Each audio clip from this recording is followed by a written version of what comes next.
Welcome to the Sandersonian Institute of Cosmere Studies, where there's always another secret.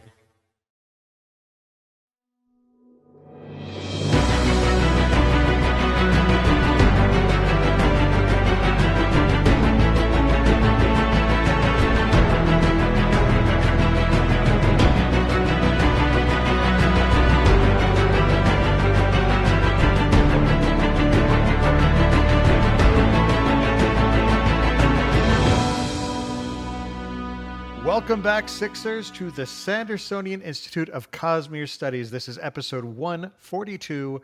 Today is August 14th, 2023. I'm Bill, and I am joined, as always, by my Epicurious co-hosts, Amy and Jordan. Welcome. Hello.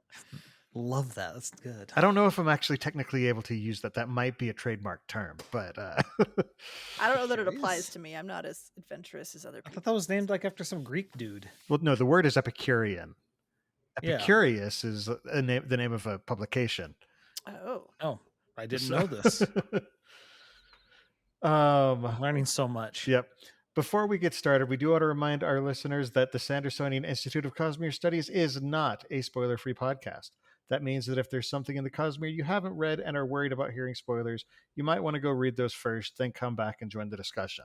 Honestly, we'll probably won't be dropping any major spoilers this time, although we're not going to be censoring ourselves, so something could slip out. So you'll still want to be careful.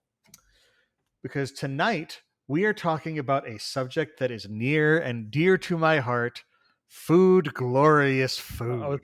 I thought the line was going to be near and dear to my heart, my stomach. I thought that was going to be the line. Fair enough. No, specifically, we are going to be talking about food on one of the most well-known worlds in the Cosmere, Roshar. And it's also one of the ones where we're most likely to actually understand what kind of food, because Brandon actually goes into it in some of these books. Mm-hmm. For those of you who listen to the podcast recordings or watch the videos on YouTube, we'd like to remind you that it's possible for listeners to interact with us live via chat as we record each episode at www.youtube.com/Cosmere Studies. We record episodes of the Sandersonian Institute of Cosmere Studies every other Monday night, starting at 7:30 Pacific Time, 10:30 p.m. Eastern. So please join us and take an active part of the discussion. We would love to have you here, love to get your input. The Sandersonian Institute of Cosmere Studies is made possible by the support of our listeners and patrons. The show will, of course, continue to be free, but if you want to help us out, head over to patreon.com/Cosmere Studies. Even pledging $1 or $2 per episode really helps us out as we work to continually improve the show. Patrons get immediate access to our Discord channel where you can talk about the show and the Cosmere with other listeners. We got a good community over there. We've got some great conversations. And you'll also get early access to bonus episodes, exclusive access to other bonus content, and other good stuff. This week, we want to thank our newest patron, Orsuros. Orsuros is actually a friend of the podcast outside of the show, so we're glad to see him there. All right, moving into announcements. Jordan, do you have any updates on our push to 3,000? Yes, we have now crossed over 2,000 hours watched. We are at 2012. So out of the 3,000 hours, that puts us to being 67.1% on being able to get super chats and stuff. Just over two-thirds. And over halfway towards the goal where to get Google AdSense going. Of course. All right. Although we need more followers for that. So if you're not following us on YouTube, just saying, that'd be really helpful to us right now. Mm-hmm. Also, we've got a guest coming in 2 weeks. We'll talk about that at the very end of the show. It is part of the outro, so definitely want to pay attention. Stay to the end to get a sneak peek of what's coming up in a couple weeks. But now let's move right into the Cosmere Thing of the Week. Jordan, can you pull us up to pull up the Cosmere Thing of the Week and let us know what we got? Yes, we have the miniature here by Crash Prime Gamer. They took a Baron Mordo miniature from Marvel Crisis Protocol, which I think is a tabletop game. I should have researched that. But they converted it to be Dalinar Kholin. And they even added rock buds to this chasm that he's standing over, and it's pretty cool. It's gorgeous. As someone who's recently gotten into painting amiibo, I see stuff like this and just go, I'm nowhere close to this skill level. Washes help a lot. Jordan's going to start getting involved in, what is it, Mod Podge or not Mod Podge? What's the gunk stuff? The molding clay. Oh. Come on, what? There's lots of options in that. Right, but there was one that I talked to Jordan and he bought some and actually has worked with it before. I forgot what it was called. I It's forgot. not green stuff. No, green stuff's for cleaning. Anyway. No, Mod Podge is for cleaning too, I think. So Mod I don't Podge is remember for what it is. gluing. Okay, whatever. I don't know. All I know Molding is that stuff. this guy did really good. Yep. Good job. Well, and the title I liked. Sometimes a miniature is nothing more than a man in process of changing. I like it. I appreciate it. I approve. Okay, well, let's move straight into Sanderson news. So we didn't actually get a full update this past week, but that's okay because we're a week late anyway. But Brandon did put out a video about how to get a numbered edition. Unfortunately, it's too late to enter any of the ones that he actually announced. But just so you know what you missed out on. Number 3 and 4 of Yumi and number 5 and 6 of the Frugal Wizard book all went up for auction. The deluxe versions, the numbered editions. They sold for more than I can afford. Like how much? So Frugal Wizard number 5 sold for $1,660. Frugal Wizard number 6 sold for $2,000. Yumi number 4 sold for $10,010. And Yumi number 3 sold for $13,370. I think we can see which one people valued a little bit more. Yeah. But just wow. So but yeah, somebody paid for that, and I believe the proceeds from that went to the Lightweaver Foundation. I'm not positive, but I think that's the case. He would probably do that. Yeah. It would make sense.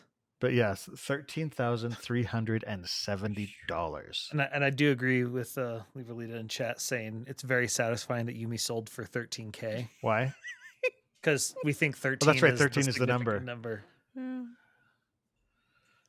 So in addition to these, some of the other numbered editions of these books have been designated to go to random people who signed up for his mailing list by last Friday.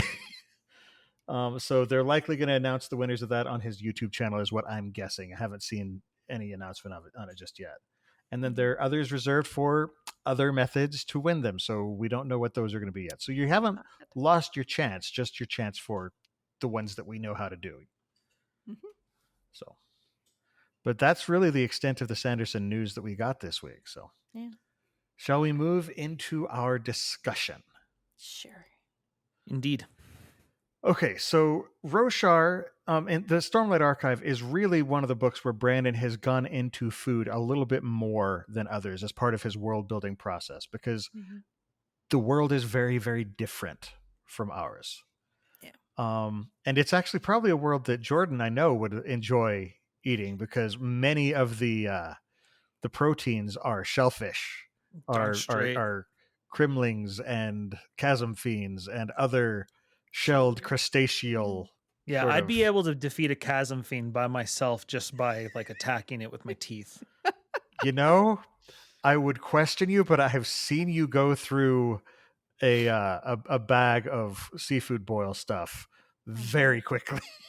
Yeah, one of the happiest days of my life was someone else's Sweet 16 party for their daughter, but they invited us out. They were from New Orleans. Ooh. And the father did this crawfish boil. And I just was going to town on them. And my parents were just like, should we just leave you here and have someone else take you home? And I said, yes. Just leave me. I think they didn't want to admit that you were there. Is that it's just like, our kid's not doing this. We're out. No, it was a great day. I'm glad you enjoyed yourself. I did.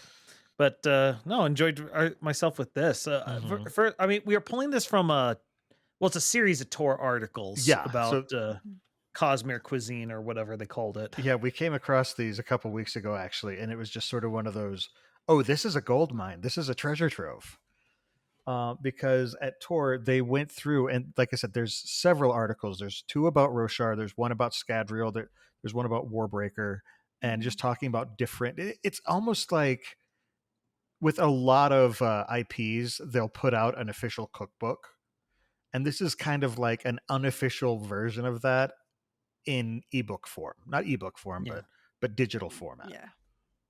Well, one of the coolest things about it is, in so many ways, they're sort of trying to reverse engineer Mm-hmm. what these recipes could be. Like one of the things I like just here at the start of this Roshar and foodstuffs, which is just one of my favorite words. Foodstuffs. First, let us explore the available ingredients that make food analogies possible. Remember, on Roshar, they're using borrowed words for many items. This becomes extra clear when talking about food and animal-related words. The old joke, everything tastes like chicken, applies very widely on Roshar. Yeah, because anything that has wings is a chicken. Yep. Yeah. Well, and I love they have a little chart for us. My favorite being an ostrich being called a stilt chicken. Because I mean, Yeah, it makes sense. Yeah, I think that's a meme that somebody posted, and I kind of love it. You got flutter chickens, which are hummingbirds, swoop chickens, which are, I can't remember what they're called, but Swallow looks swallows. like. That's right. Probably swallows. If I'm trying Swamp to find- chickens are herons. Song chickens are like canaries and songbirds.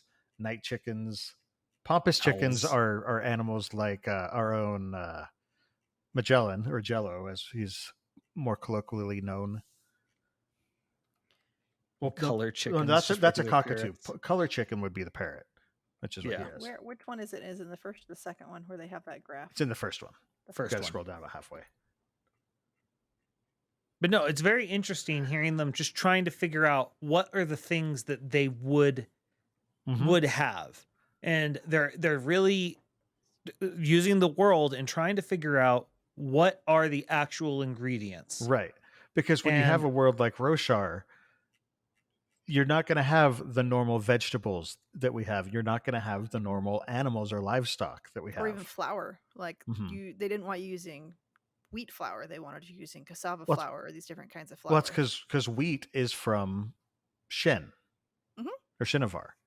Yeah. You know, they called it Shen wheat.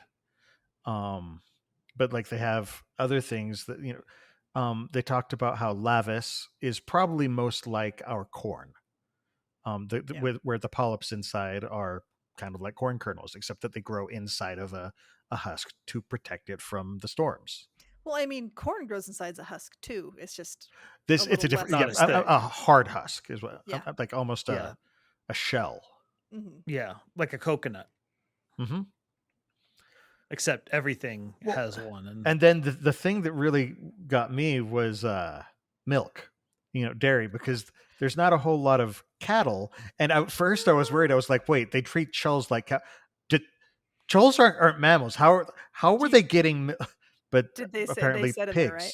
It's pigs. They said pigs. Which I'm like, no. Well, and they're I- specially bred to give more milk, because pig milk and cheese actually does exist in our world. It's just not economically viable because they give so little. And so plus it's like I don't know. I don't know that people Mhm. would really want to go for it here either. I mean, Well, but here's an interesting part of it, though. When they start talking about the pigs, the Sanderson has not described the pigs on Roshar, but he did give me permission to say they are based on the Mangalica pigs. This pig breed has a woolly coat, almost like a sheep, and a very flavorful meat. And I didn't know about this pig, but now I want to eat one. oh my gosh, it does look like a sheep with a pig nose. That's amazing.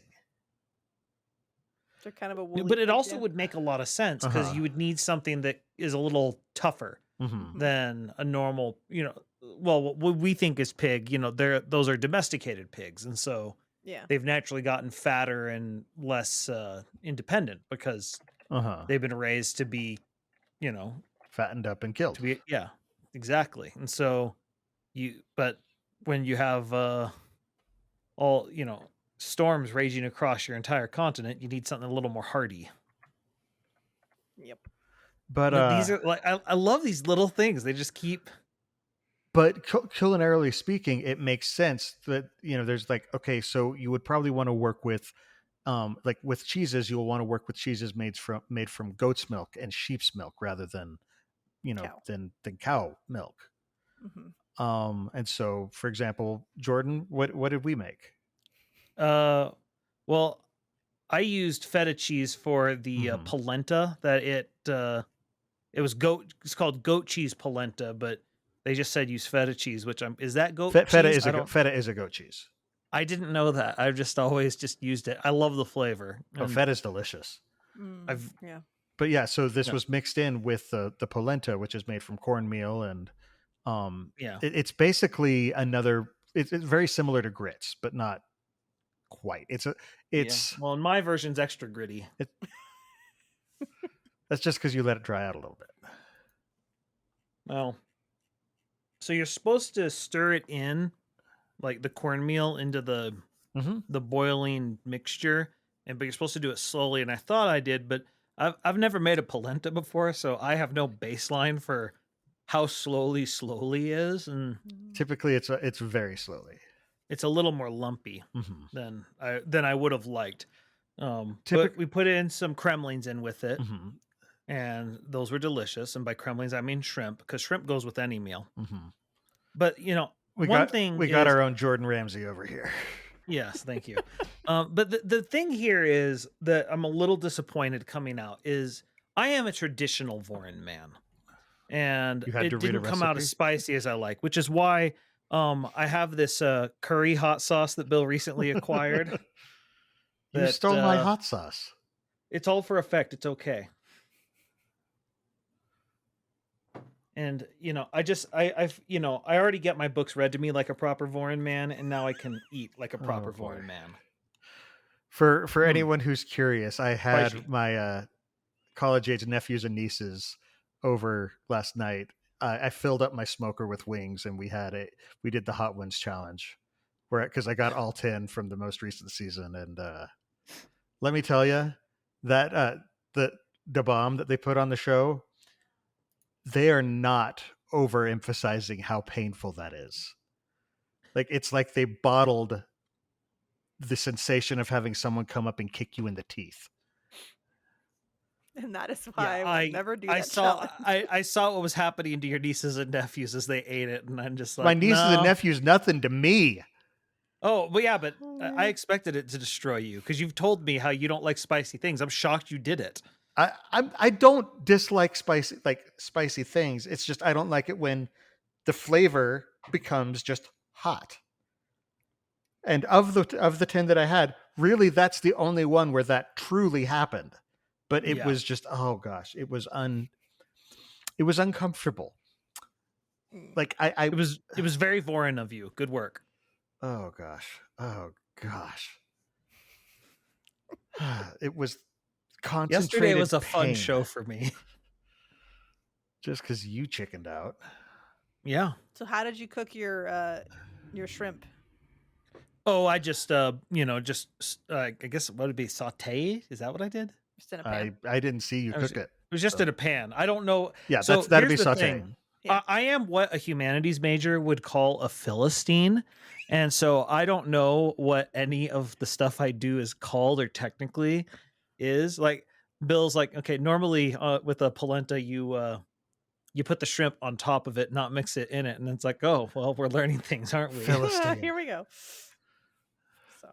Yeah, so typically what you do with the polenta is you'll mix it and cook it, and then you'll put it onto a plate and let that be sort of a bed for the shrimp or whatever else to rest on top of. See, I don't think I've had polenta either. Oh, polenta's delicious. I've only had it one other time. Like Bill I had cooked grits it once and I didn't like it. Well, for me, it was just an issue of I'm looking at all these different things that they're offering up that you can do, and I'm like, there's not a lot here that I know a lot about. So here's a picture of my very lumpy polenta. But no, so I like the logic on how they do this though, because first, so it's supposed to be lavish, right? Mm-hmm. And the dang it, where did I have it? Yeah, here we go. All meals need a platform, with lavish being corn-like. I thought the flavorful polenta would be a good starting base to serve with a saucy curry. For those wondering, yes, shrimp and grits could be a Rosharan meal. Yep. And shrimp and grits is like, I am typically not a fan of grits, but shrimp and grits is amazing. Yeah.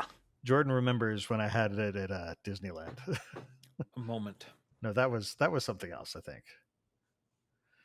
but yeah, it was good, and it turned out really well. I was actually very pleased. The shrimp was a little overcooked. I could speak, I promise. But I knew I shouldn't have used William Shatner in this meal. But too much Kirk. Way too much. It was just Kirk. Too much Kirk. Wow. Oh goodness. What the pauses? I have no response to that. Maybe that's our title. I shouldn't have used William Shatner in this meal. Oh, but the Sandersonian Institute of Cosmere Studies does not condone cannibalism. YouTube, don't take us down. Oh man. But yeah, I thought you did a good job. I was very impressed. I actually wasn't able to do any cooking for this just because the past couple weeks have been crazy with work lately, and so I just wasn't able to get to it. So I was glad that Jordan was able to. So you know. Exactly. Yeah. No, I still have a giant lasagna pan overflowing the top, filled with wings, uneaten wings. Man. Because I made 2 of them full. The other thing that I wasn't prepared for, because I've only had polenta once before, I forgot how thick it was. And I just wasn't prepared for how tired I'd get constantly whisking this thing, trying to get the lumps out. Because it's just at a certain point, it's like you're trying to get through cement, and it's like, oh, I'm not in cooking shape. You're not cooking fit. Yeah. No, I get that.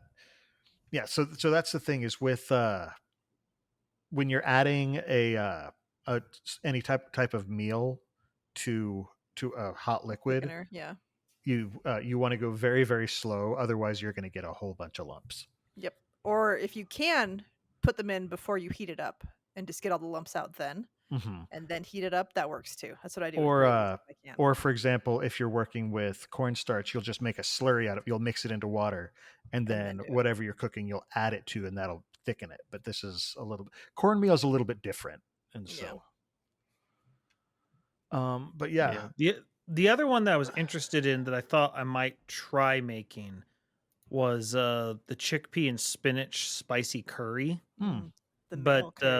Then I realized I don't know where to get actual chickpea stuff. So chickpeas are easy to get. You can buy. Yeah. Chickpeas and garbanzo beans are the same thing. Same thing. I did not know this. Yep. So I am learning so much. But yeah. So I wasn't able to cook any this time. There's a part of me that really wants to actually make some cooking with the innkeeper videos and post them. We'll see if that ends up happening. But Cosmere cuisine. But if you want that to happen, definitely write in and let us know, because if there is enough demand, I'll probably end up doing it. But anyway, Amy, what about you? What did you make? So you made the one that everyone probably wants to see. Yes, and Jordan should have pictures. So I made chowta. Or I should hope it worked out as chowta. Street food. So I used pita bread. I didn't make the bread, and I just used some hummus as kind of to slather on there. But I made the meatballs, and I used turkey, ground turkey. The recipe calls for, just like any meat except for beef. But they did like half pork, half turkey, and I could only find turkey, so I just did turkey. So that's me kind of plating out the different ingredients and just like. I think you mean grateful chickens. That looks really good. But yeah, so there's and I cut up some red cabbage and then the pita, and then that in the bowl is that sauce that I made, which you cook after you make the meatballs. And I found out that yes, it does matter if you make the meatballs about an inch big, like they ask, compared to making them bigger. Also, try not to let them get super moist, because mine were really wet, so they're not very round. I haven't made too many meatballs, but I grated an onion for this recipe, and I do not like onions, so I committed. And did it call for grated, or was it just that's it how called it's for easy? Grated? Yeah, you're supposed to grate it or shave it. Okay. Yeah, because you're mixing it in with the meatballs. And so like my daughter walks up to me and I'm crying, and I'm like, it's just the onions, I promise, it's fine. They want you to grate like a whole small onion, and I did like 3/4. Are you listening to Oathbringer again, Mommy? Mom, what happened? But yeah, it took did a lot Sanderson destroy all your emotions again? Obviously, he didn't destroy them. They're coming out. They're coming out. Yes, they're mine, but I'm expressing them. But no, it was really good. I realized partway through that I did not actually have horseradish, so there was no horseradish in them, which would have made them a bit spicier. That would which would have- definitely change the flavor. Yeah. So, but I also don't really like So- horseradish. What was Oh, the that's sauce again? sad. It was a couple different things. Oh, sorry. Mine's in the second one. I have to look it up again because I don't remember. But there's butter, there's cassava flour, chicken broth, sour cream, crushed red Okay, pepper. so what is cassava flour? It's I saw that in the recipe and I is just it a said, root? Is cassava a root or I is it believe it's a something cassava else? root. Yeah. Yeah. Yeah, anyway, so Oh. but it looks like a flour. Yeah, it's The white powdery flour. tapioca flour is Gotcha. made from the same okay. same root. Yeah. We had it because we were trying to make cheese bread earlier and then realized that you cannot use cassava flour. You have to use a different kind of flour. So I You're had supposed to some use leftover. tapioca flour. Yeah, I think it's tapioca flour. Anyway, because there is a difference. Yeah. But no, it turned out really good. It's just it takes a little bit longer than I would think. But yeah, I mean, you just have to cook them and roll them and everything and make sure they're not too moist. But they're really pretty good. But yeah, just don't make them too big because then they are hard to cook. Hmm. They take forever. Yeah. It was one of these things I hadn't thought about the fact that until looking through this article that it wouldn't be a burrito. Like I just always had Kind of imagined like a little, chowta as like street tacos is almost kind yeah, of. exactly. And I expected like basically kind of like a fried burrito or something. Like Just a Taco 'cause Bell there's just- burrito. Just a Yeah, well, not Taco Bell, like good street tacos, but I'd never really thought about what it was. And then I start reading all their little, the way they're justifying things. Mhm. But it's actually really cool because their idea was like so many of the other things they're doing here, they're trying to get like Asian influences because Mhm. obviously that's big with Voron. They're like, okay, so what are we going to do for her Daz? Because it's got to be something close to, But just a little bit different, yeah. yeah. And they're pulling from like Russia and stuff Yeah, like it's that. a Russian a recipe that they're using tefteli. I'm probably saying that totally wrong. Heavens knows. Russian meatballs with rice. So yeah, and actually, so we had it for lunch, and then we had it sort of for dinner as well, me and Josh.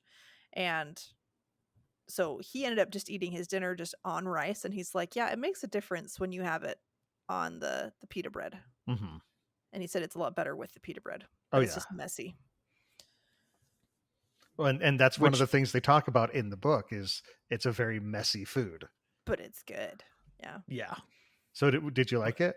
I did like it. I worry that if I put horseradish in it like I'm supposed to, that I may not like it. But I'm also just Mm. kind of a wuss with spicy, and What you mean is you're a traditional Voron woman. and I you am a prefer boring it. woman. I do show my safe hands though. I'm sorry. Clearly, blatantly, flagrantly. Flagrantly.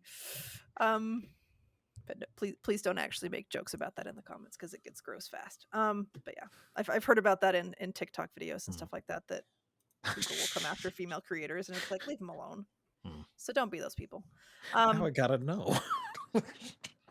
Anyway, Yeah. So they were really tasty. Did you put a picture of the finished thing? Yeah. You did. Okay, I wasn't watching that part, but they were very tasty. My children opted out of them, and I was not about to force them because I was tired. So that might be a bit much for children. well, especially with- they could have been okay with it because they are fairly adventurous, but I Okay. was not in the mood to deal Even with the that. cabbage, huh? Yeah, they'll eat cabbage sometimes. They're not super Man, thrilled about Way it. better eaters than I am. Oh yes, they eat their vegetables usually. We that's worked awesome. on them. Sweet. My son is now in an anti-salad phase though, but Well. he likes green beans. Teach him about salad dressing. He knows about salad dressing. I think we just overdid it, and he's just in a phase where he's like, "No, I don't like salad right now." Got it. So I've been in a phase like that for the past 30 years. It's okay.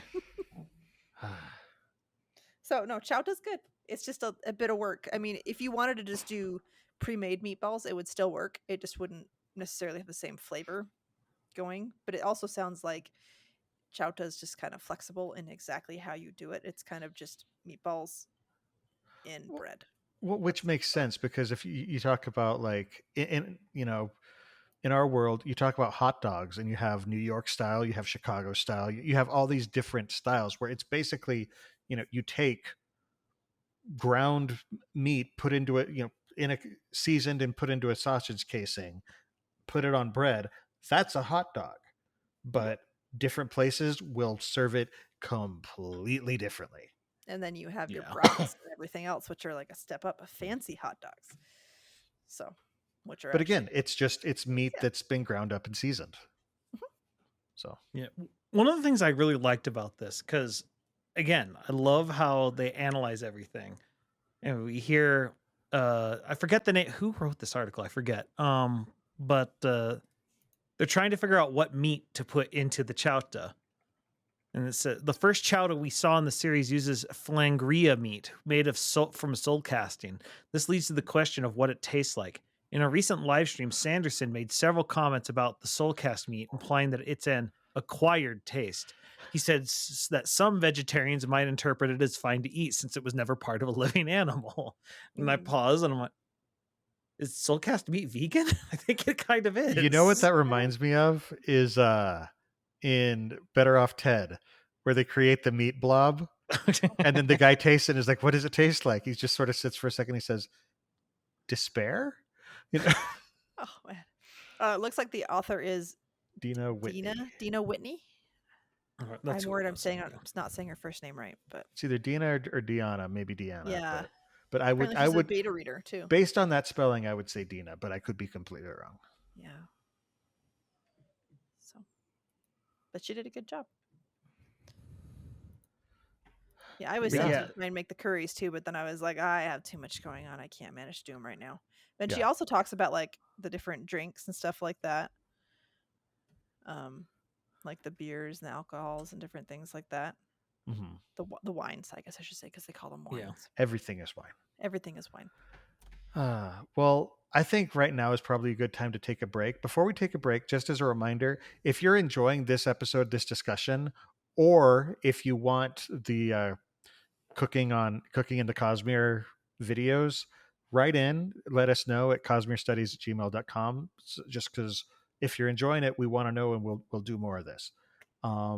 But yeah, in the meantime, we are going to take a break, and we will see you in a few minutes. And we're back. So we've been talking about the foods that we made, and we've talking about some of the different food styles on Roshar. Let's move into one of my favorites, the Horn Eater. Because that would make Jordan me probably sad. like this too, because they do eat a lot of shellfish, of course. I really wanted to do something with that, but I said I'm struggling with this other stuff. I probably shouldn't go for something big to start. Oh, yeah. So I looked at this recipe and was like, the rock no. stew kind of reminds me of like, it's basically just sort of a more vegetable heavy seafood boil. Yeah. Like, well, I mean, you know how Rock says do it. It's like you just get a bunch of good ingredients, throw them in a pot, and don't let the air sick or lowlanders pick any of the spices. Yeah, the article talks about how it's made in a stone soup sort of way, which I'm like, stone soup, rock stew, makes sense. It There tracks. But and by stone soup, it's just basically, like you said, just adding in good ingredients, and they will naturally go together. It's eclectic. It's gonna dang it, you beat me to it. Okay. But yeah, I don't know. It's also looks expensive because it's got like crab legs and other high quality things, and I'm like, I want it, but my wallet doesn't. Honestly, other than the crab, most of it is pretty affordable. Yeah. But yeah. Although if I made it, I wouldn't put in a lot of, like, I wouldn't put in the bok choy. But the thing is, it The gives other it a stuff- flavor. Yeah, it's just I don't like bok choy. Like but the onions and the mushrooms I'd be okay with. I don't really know what mung beans are, but They're just I know beans, they they're smell just like death, according to Creed from The Office. But I think they're just a kind of beans. I mean, they're sprouts, so they're probably just Isn't gonna that be what white natto's and made green thing. from? What? Natto? Isn't it? Natto? Or natto, or however you I pronounce it? don't. It's I natto, could be wrong. but I'm trying to think. What is natto made from? It's When I also- I have it's no- fermented bean sprouts. But Soybeans. I have no clue what gochujang and doenjang are as far as spices. they're They're as far as spiced spice, I pastes think. from they're Asian, made it used for a Huh. lot of Asian cuisine. Never heard of it. I have not consumed them, but I have heard of the gochujang. I don't know how you say it. The other thing is she was talking about how as she was creating these recipes, she opted in for a little bit more Korean flavor than she normally would, just because of Brandon's history with Korea. So Yeah. Makes perfect sense. I also like the logic behind the mushroom salad. Just being, since the peaks are surrounded by forest, mushrooms are a safe bet. Mhm. And it's like, okay, I follow the logic on that. Plus, if you're getting hit by a lot of rain, mushrooms are going to thrive in the Yeah. the dank, wet places. Yeah. That was the one recipe that I looked at and said, nope, there is no. I can't. I don't like mushrooms. I would I would hate the I would hate the I actual thing. love a but good mushroom. I would let you eat it for me, Bill. Because Gosh, I can't. I just can't make myself. I do it. made I followed one of Gordon Ramsay's recipes and made a marinated mushrooms. Oh my gosh. It was mushrooms and vinegar and oil and tarragon, and it was so good. I took It a was college so class good. where we learned about the fungus lifestyle cycle and all these different things, and they passed around button mushrooms so we could look at them up close. They're like, and make sure you don't eat these until after class. And I'm like, there is no risk that I am ever going to eat this. I love mushrooms. I can't. The texture is just ugh. Oh, I'm make glad you me like sad. it, Bill. And my children, well, my daughter likes it. My husband likes it. I don't remember if my son likes it, but I just can't. So I'm glad for you mushroom people. You can eat them without me. Yeah, I know. I knew that Jordan wasn't a fan because I've made stuff with mushrooms, and you'll usually try it. I've noticed. So I'll always try. But look, if I don't try, then I'm not an adult. It's like so, I already eat enough like a child as is. I need to at least be willing to try. it's so funny because Jordan, I have absolutely no responsibility for you other than the fact that you rent a room in my basement. But I feel like there's a part of me that's just like, I got to make sure he eats healthy. I don't know what it is. You don't want to find another renter, right? I think it's because I'm scared that your mom will come for me if something happens to you while you live in my house. No, she gave up on me and my eating habits a long time ago. No, I eat just as well as my nephews, and they're in elementary school. But no, but look, you made that roasted broccoli, and I never would have thought there would be any type of broccoli I'd like, and so that happened. But I mean, look, I stand firmly on the side that God put vegetables into the ground so they could be closer to hell. They're clearly the devil's weed. Oh man, you're such a strange person. But no, I just love the concept of these everything stews. Just because that's really how cooking kind of works, is you just say, okay, does this go with this? Does this go together? Ooh, I like that. Let's keep that together. That plays nice together. Yeah, we'll do that. It's the experimental cooking. I love experimental cooking. Also be a great XCOM mission name. Experimental cooking. Oh yeah. But no, the one that I hadn't really considered though was the Tashikan Azir cooking, which from what I've gathered are like more Middle Eastern inspired. Yeah. And there's some good stuff in that. That was the vegetable pancake. Which makes sense because, of course, we know that they have 10 kinds of pancake. Yeah. One of them is a secret pancake, and it's a lie, and it makes Lift very, very angry. Yep. The pancake is a lie? Hmm. Do you think Brandon did that on purpose? I didn't really think of it till now, but he might have. He very well could have. Oh man, Everyone else was making cake is a lie joke. He's like, how do I sneak this in? pancake is a lie. There we go. Uh, That's fine. but yeah, like Well, Middle okay, Eastern no, and okay. If that's the case, then maybe in the Rock book, I'll finally get my "Did you smell what the Rock is cooking?" joke that I really, really want. I don't know that he's gonna do that because that's just too. Brandon, crisp $20 bill for you if you do it. I know that's not a lot right now to you, but it's a lot to me. Make it happen. I'm just picturing Brian Fellows. What if Abraham Lincoln asked you to do it? I'll deliver it exactly like that. But I'll try and I'll get a question panel, and then instead of a question, I'll just hand them $20 and just be like, we get to the we get to Dragonsteel, and you find out you've got one of the legally distinct metallic tickets, and that's your thing. Write the answer to this in my. Oh gosh! Oh man. What a horrifying thought. Have you guys had any? I'm guessing Jordan probably hasn't, but have you had any like vegetable style pancakes before, Bill? I wasn't even aware of. I mean, I've had this like being a thing. I've had like not quite pancakes, but like naan with onions and stuff inside. That's the closest I think I've really come to it. I've had okonomiyaki, which is like There's egg potatoes in and it. vegetables and egg. Yeah, I heard yaki, and I know what that is. that's fried. Is it? But it's like a pancake with vegetables. Tamago. And egg Tamago is egg. yes, but I don't think. Yeah, it's I've heard the word. But yeah, I didn't really know it was a thing till this article.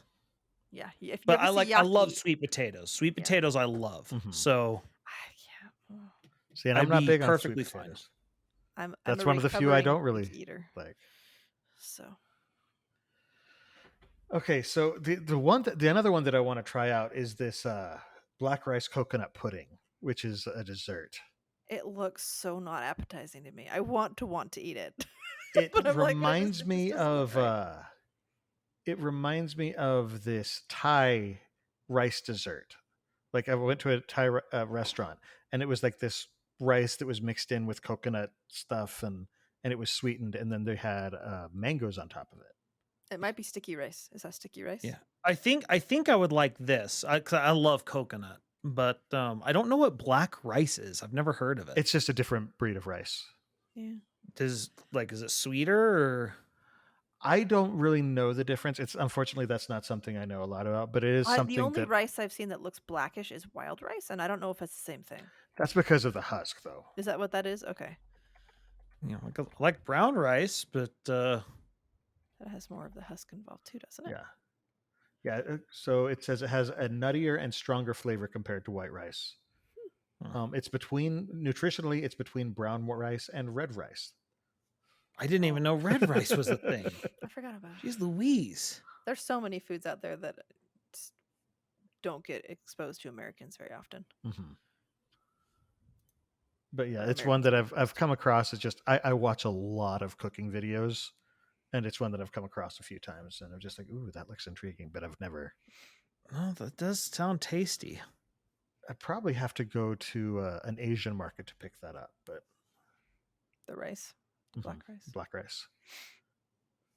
Yeah, everything else is pretty easy to find. Just probably not the black rice. But yeah, it's one again. I like the way that they went at this though, because it's not your typical, American loaded with sugar Mhm. treat. Yeah, It's good. It's a mildly sweeter,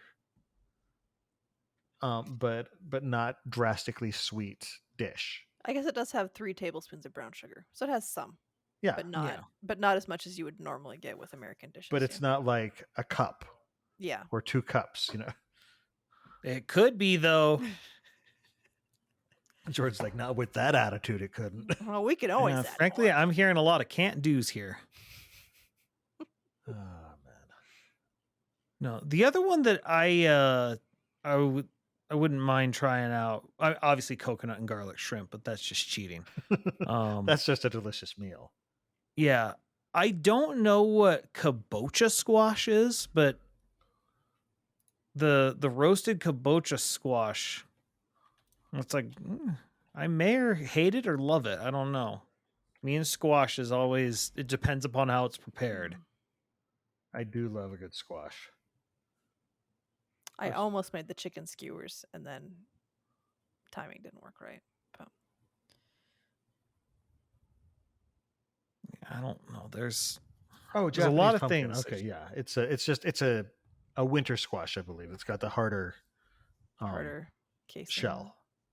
So like, that definitely would fit with Roshar. Yeah, so like Jordan, when you think of squash, you're probably thinking of like yellow squash or zucchini, which are both summer squashes. So they have they're softer and they don't have like that thick rind. While like the butternuts and the kabocha and like spaghetti squash and if I remember correctly, because I don't eat squash that often. Mhm. Again, my stance on vegetables, but I think butternut butternut, is that right? Butternut squash is sweet. Okay. I think the butternut squash, I think my grandmother made it one time and I was like, I don't hate this. And if you like sweet potatoes, that makes perfect sense to me because they've got very similar flavor profiles, in my opinion. No, I actually had a butternut squash soup one time, and it tasted like it was basically a donut soup. So, what? Trippy. It was trippy. Weird. Okay. That sounds like a wedding food. Was that a wedding food? It was at a fancy restaurant that I went to with my parents. Yeah. I don't know. I get introduced to foods I've never heard of at weddings where it's like, have this weird type of soup. And it's like, can't wait till I go to a wedding where it's just like, here's a cheeseburger. Cheeseburger right there. A friend of mine had Chick-fil-A cater their wedding. That's a good call. Had nuggets for everyone. Yeah, I need the I need to get the Voron recipe for chicken nuggies. That's more my speed. Oh boy. All right, well, no, it's like I just love the fact that you go through a deep dive, like on a lot of the Cosmere stuff, and then someone else says, "Yeah, but what do they eat?" And they start pulling like just all these little disparate lines to try and put it together. Well, and that's it's less difficult on Roshar, like places like Scadrial and stuff like that. That's where it's just like, okay, where are they going to actually pull this from? At things, yeah. Yeah. Well, it's to that point, like, because I was considering trying to do something from one of them, but one of the ones I love from that, like just pulling it up, was Dining with Nobles, Bisques and Tarts. And just like the line, Waxillium doesn't spend much time thinking about his food narrative. Wayne provides most of the information because he's acting as a waiter or a chef. Wedding dinner sounds better to me than a breakfast. Also, and then I remember, he did when he was at the wedding. Yep. He was like, oh, we have this tart and all this other stuff. And they're trying to figure out from these little tiny things what they can do. No, I would love for them to someday make, a official cookbook. I collect cookbooks, and I have a few from different IPs that I really enjoy. I've got a Final Fantasy 14. I've got the Innkeeper's cookbook from Hearthstone. Just a few different things like that. Just because I love food, and I love just looking through cookbooks, and then every so often I'll pull out a recipe and make it. So I just really want at one of these Dragon Steels in the future, if they're there, to be like a Chowta stand. That would be so awesome. So good. I think they would do gangbusters. Next year's would be perfect for that, since it's a Stormlight release. That'd be so risky for all the cosplayers, though. My goodness, sauce is drippy. It's good, but it's drippy. Look, gotta live life on the edge and eat some chowta. What are you willing to sacrifice for your art? Oh man. But yeah, no, I love this. And I'm looking forward to making some more of these. I'll make them whether people want me to make videos or not. But if you want me to make a video, again, let me know, because I really, it's a bit of a what's the word? A task, a bit of a production, but I would enjoy it, I think. So, yeah. No, if you guys like this, let us know, because we can do other episodes on this, or Bill can do Cooking. one-offs. Mhm. Either way, it'd be a lot of fun to examine it a bit more. Yeah, Liberlita in chat mentioned it'll be really interesting to see what the Scadrial food will look like in Era 3, and I couldn't agree more. Mm. Yeah, 'cause Trying it's to the think. 80s. Yeah. I don't really know. I've never really thought of foods as period pieces, even though Oh, I know, like 100% know that's wrong. I just never really thought of it that way. Yeah, let me tell you, looking through a cookbook from the 60s and 70s is weird. Is that all the Because Jellos? that's when they had all the weird jellos and stuff like Oh. that. And it was just like, Oh. why? And Why, the cream why, of mushrooms and the cream of everything. why? Uh-huh. Oh man. Yeah. Apparently Jello was thought to be a cure-all for colicky babies. Really? Yeah, well, I only know this because I was a colicky baby, and my mom hated me as a baby because I was colicky. And to the point, because I'm the oldest, when my second sister came along and she was just a normal baby, they thought there was something wrong with her, and the doctor's like, no, she's fine. And then they realize, oh no, he's the problem. No, but my grandmother insisted that the cure for colic was warm Jello milk. Have you No. drank warm Jello? Yeah, no, of course not. It's so Well, good. actually, I did, and let me tell you, It tastes like Kool-Aid. well, it's because she Yes. kept saying this to my mom. My mom just like, that is clearly an old wives' tale. I'm not doing that.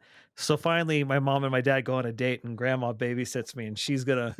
Apparently, she decided she was gonna prove Mom wrong, and my mom came home, and her white shirt had a nice big red splotch on it now from Oh. red Jello water or whatever it was. Oh, And my mom's gosh. like, oh. I could see what How- happened. how's there. that working out for you? My mom's just like, good boy. No, like my dad would do hot Jello every once in a while, and it's really good. It's one of those things. Yeah, it's weird, but it's. It definitely doesn't fix colic. We learned It that. does not fix colic, no, but it's really nice when you're like out camping or it's cold or whatever. But it's hot sugar liquid, so Uh-huh. Yeah. Yeah, it's Kool-Aid that's been heated up. It's yeah, it's hot Kool-Aid. Yeah. No, I don't know why she thought that would fix everything, but my grandmother grew up on a farm and they had all sorts of odd home remedies for things. to be fair, she was an old wife, so Yes. it makes sense that she believes in the old wives' tale. Oh man, Ah. someday I gotta do that too. Someday. You're just like you're plotting out which stories you're gonna spread. I like this idea of planning your old wives' tales and seeing what you can get people to believe. These are gonna be my crone years. These are gonna be my old wife years. It's fine. Oh, These that's cat lady amazing. years, it's all good. Except I can't have cats. So All right, Your well, dog lady years. no, we found out my daughter's allergic to dogs too. So oh, that's a shame. Aw. we're not getting rid of Rosie. We're just gonna Right, not. you better get not. another dog. No, we're not getting rid of her. We're just probably not. She's gonna the get us another Cosmere dog. puppy. She is. You Cosmere. might need to get rid of your daughter, but Rosie's not going anywhere. Nah, I'm just kidding. No, I'm keeping them both. Okay. Well, thanks so much to our viewers for listening. We love hearing from you, so please keep sending in questions. You can ask us about the Cosmere. You can drop us your ideas for topics that you'd like to discuss during the show. And while you're at it, we'd love to hear your feedback about how you think we're doing, as well as any interesting theories you might have about what's going on in the Cosmere. You can send all your questions and suggestions in a brief, concise email to cosmerestudies@gmail.com, and hopefully we could read it as part of the show. We're actually out of listener questions at the moment, so if you want to get it in, now's a good time to send, because we'll be very likely to answer it if it works within what we're trying The to do. timing and stuff. Yeah. Exactly. You can also reach us at the Sandersonian Institute of Cosmere Studies, P.O. Box 970063, Orem, Utah 84097. We've got our own personal projects outside of the podcast, so Amy, why don't you start us off and let us know where we can find you? Okay, so you can find me on Facebook at Coincidence Cosplay and Props. My Twitter is at Coincidence Cosp because my name is too long. My Instagram is at Coincidence_Cosplay. My TikTok is at Coincidence Cosplay, all one giant word. And my still very sad website is www.coincidencecosplay.com. So I'm going to be at FanX. I've said that I thought I was going to compete, but I really doubt I am because there's just no way I want to drive myself crazy trying to do all that work. But on Thursday, I'm going to be, this is the 22nd, or anyway, it's in the 20th week or the 20th week of September, whenever that is. Hold on. I can do things. So the 21st, 22nd, and 23rd of September. So the 21st, I'm going to be a Jawa, and I'm going to have like one of those like foldable rolling carts, wagons type things, and I'm going to make that into a sand crawler. And I made signs that say droid repair, and then it is there in Abaresh, and then Trader Jawa, and that's in Abaresh. And then another one that says trade with me, and then Trader Jawa, and then the Abaresh again. So nice. So are you actually going to trade people? Yeah, I'm going to have random junk to trade. It's fun. Nice.